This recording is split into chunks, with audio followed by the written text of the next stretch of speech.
હું તમને હાથ જોડીને એક તમારી પાસે ભીખ માગું છું કે થોડી વાર માટે મોબાઈલ છોડી અને દિવસમાં કમસે કમ કલાક દોઢ કલાક સારા પુસ્તકો વાંચવાનું રાખો. મને દુઃખ એ વાતનું છે કે તમારું વાંચવાનું છૂટતું જાય છે અને આ સોશિયલ મીડિયા અને વોટ્સએપ યુનિવર્સિટીમાં ફોરવર્ડ એમને સમજ્યા વગર માણસો મેસેજ કર્યા જ કરે છે. क्यों अपना मूल्यवान समय उसमें बर्बाद करते हो?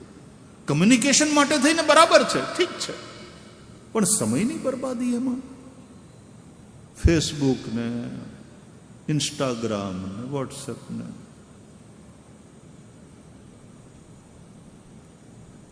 તમે નથી વાપરતા મોબાઈલ, મોબાઈલ તમને વાપરે છે, તમને વાપરવાના પાછા પૈસા મોબાઈલ તમારી પાસેથી લે છે. તમારે ખર્ચે તમે વપરાવો છો, તમે વાપરતા નથી મોબાઈલ, તમે વપરાવો છો. છોકરાઓ સૂતા નથી રાતના 2-2 વાગ્યા સુધી, મોબાઈલ ઉપર જ હોય છે, સોશિયલ મીડિયા ઉપર જ હોય છે, સ્લીપ ડેફિશિયન્ટ થતા જાય છે.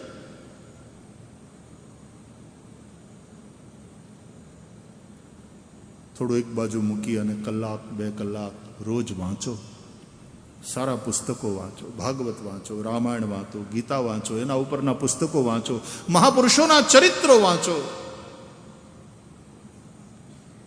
ભારત કે મહાન યોગી ચક્રવર્તીજી દ્વારા લખેલી આખી બુક સિરીઝ છે,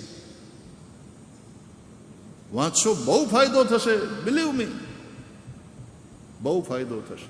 વાંચો, મહાપુરુષોના ચરિત્રો વાંચો. કોલેજમાં ભણતા છોકરાઓને રામાયણના પાત્રોની ખબર નથી. હિન્દુઓના છોકરાઓને રોना उस बात का है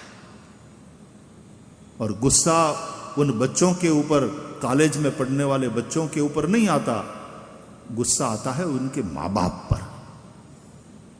अंग्रेजी माध्यम धर्मથી રાખ્યા દૂર, મંદિરથી રાખ્યા દૂર.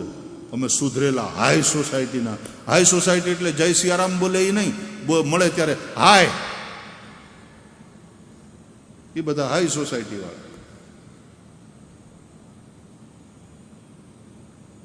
તમે તમારા બાળકોને ધર્મથી દૂર કરશો, બહુ નુકસાન થશે. રામાયણ મહાભારતના ઇતિહાસને જો તમારા બાળકો નહીં જાણતા હોય, બાળકોને પછી પેલા તમે સુધરો, તમને પગે લાગુ. તમને એટલે તમને નહીં, એવા જે મા બાપ જે અંગ્રેજી માધ્યમમાં જ ભણાવે છે, હારામાં હારા રૂપિયા આપે છે અને એમ સમજે છે કે અમારા છોકરાઓ બહુ મોટા સાહેબ થશે, ધ્યાન નહીં આપે, એના મા બાપ છેલ્લે વૃદ્ધાશ્રમમાં જશે. હા, છોકરા બહુ મોટા સાહેબ થશે અને મા બાપ વૃદ્ધાશ્રમમાં જશે.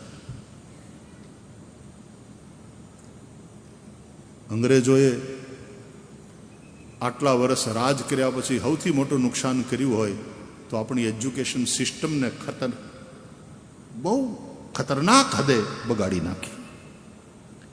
અને હજી એમાંથી આપણે બહાર નીકળવાની કોશિશ કરી રહ્યા છીએ.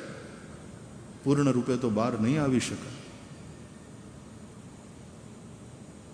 આઝાદી પછીના ઇતિહાસકારોએ ઇતિહાસ એવા તૈયાર કર્યા ને એવા ભણાવવામાં આવ્યા કે આમાં આપણા શૂરવીર પુરુષોનો ક્યાંય ઉલ્લેખ જ નહીં.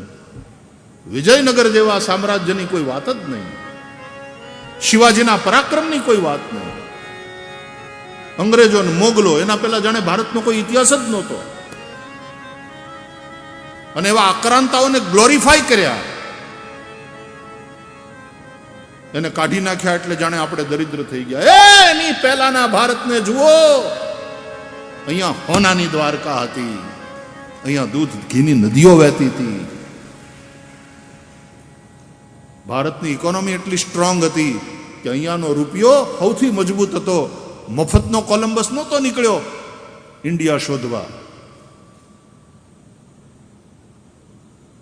ગુલામીએ જે આપણા માનસને ગુલામ કરી નાખ્યા ને, એ સૌથી મોટું નુકસાન છે. અને હજી તથાકથિત હાઈ સોસાયટીના લોકો જે માત્ર ને માત્ર અંગ્રેજીમાં જ ભણાવે છે પોતાના છોકરાઓને, એનો વિરોધ નથી.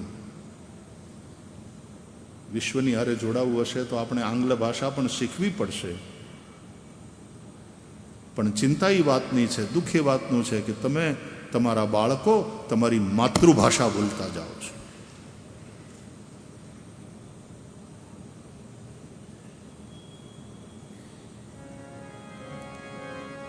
માતૃભાષા, રાષ્ટ્રભાષા, દેવભાષા, પછી આંગ્લ ભાષા, ચારેયનું શિક્ષણ લો.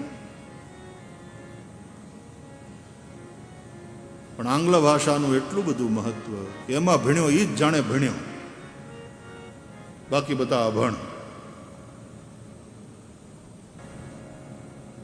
વ્યાસપીઠ ઉપર પછી ક્યારેક એવી બળતરા થાય બોલતા બોલતા, એ બળતરા નીકળી જાય છે.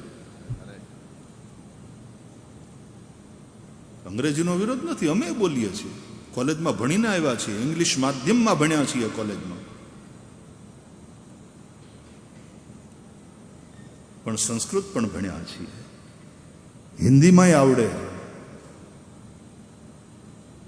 ગુજરાતી સાહિત્ય, હિન્દી સાહિત્ય, સંસ્કૃત સાહિત્ય અને પછી આંગ્લ ભાષા, ચારે. એટલે આપણી માતૃભાષા હોય એ ભણો પહેલા વહેલા, એ પછી રાષ્ટ્રભાષાનું સન્માન કરો.